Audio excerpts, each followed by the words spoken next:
Hi, everybody. Today is a special day. Actually, this is a very special day. Today, exactly 7 years ago, I decided to become an entrepreneur in real estate.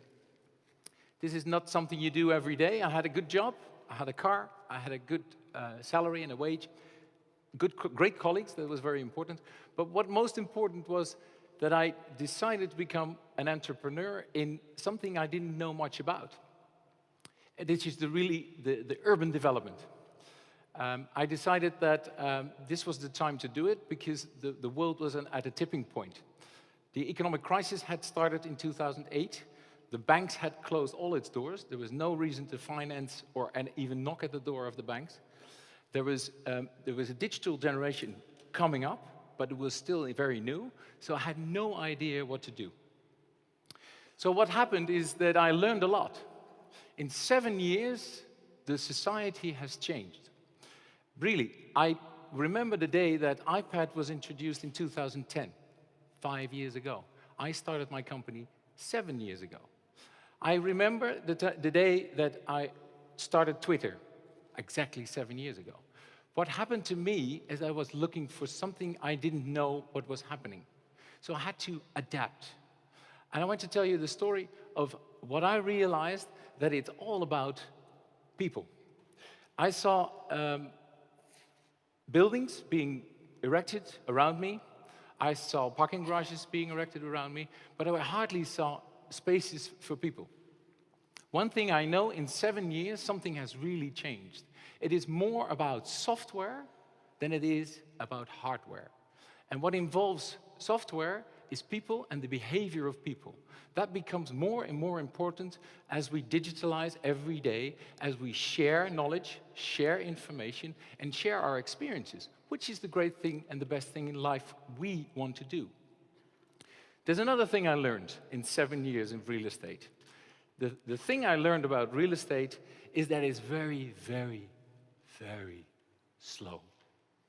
Real estate and urban planning is basically the slowest discipline you can actually have in the world. This church was built maybe in 15 years.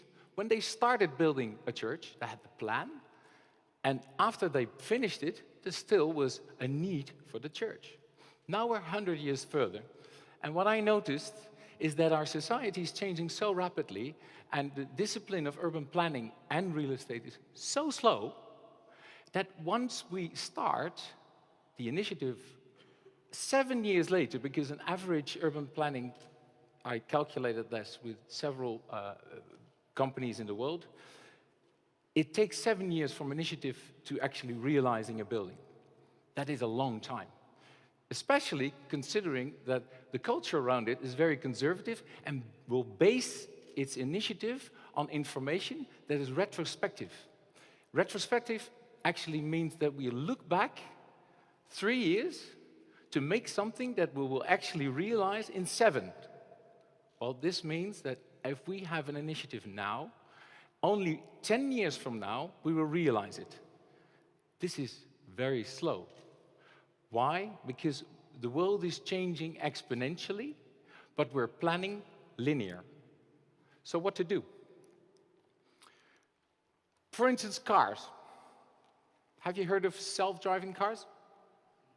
This is quite new, actually, but it's changing so rapidly because all the big companies, car developing companies, it's a car developing company, not manufacturing anymore. They do manufacture, but they're developing new mobility.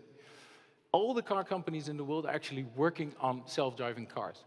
All the big tech companies are working on self-driving cars.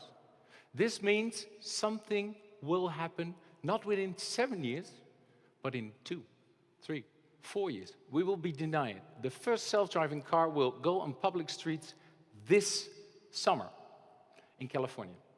What happens is, what do we do with parking spaces that we're actually building? I know several projects in the Netherlands that we actually are still in the initiative phase of making more parking spaces. One thing I know is that we have enough. We counted them. There's enough public parking spaces in the Netherlands to cover almost 2 times the cars we have.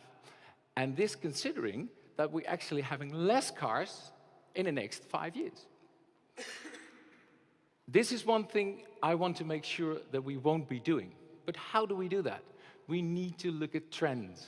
We need to consider not to look back 3 years, but we have to look forward 5 years, maybe 7 years. But it's really hard, because who knows the future? Well, the future is basically really, it's very quite tangible, and you can actually measure it. It's demographics. Demographics in our lives is very simple. You look back, we have the statistics from what we did in the past, and we have the planning. We have lots of systems in the Netherlands, in the ministries, and the rest of Europe, and actually the United Nations. They calculate everything. We know that we are getting older. We're getting older every day, but our generation for generation will be getting older, we'll be getting more. We get older, but we are still very young in mind.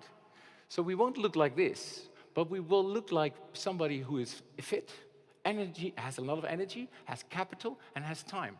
So we don't want to be put in 5 to 10 years, if you make an elderly home, you don't want to sit with a couple of people feeling old. You want to be taken seriously, and you want to live like 15 to 20 years, which is the most valuable time of your life, because you have time and money to actually enjoy life. I've been working hard your whole life to actually work for being old. And then you sit there in an elderly home. What is the future of real estate for the aging society? What are we doing about it? One thing for sure is that we will be getting older and fitter old. So how is the real estate business going to change that? Well, actually, the answer to both the examples is actually quite simple. As I told you, linear planning is what we do now.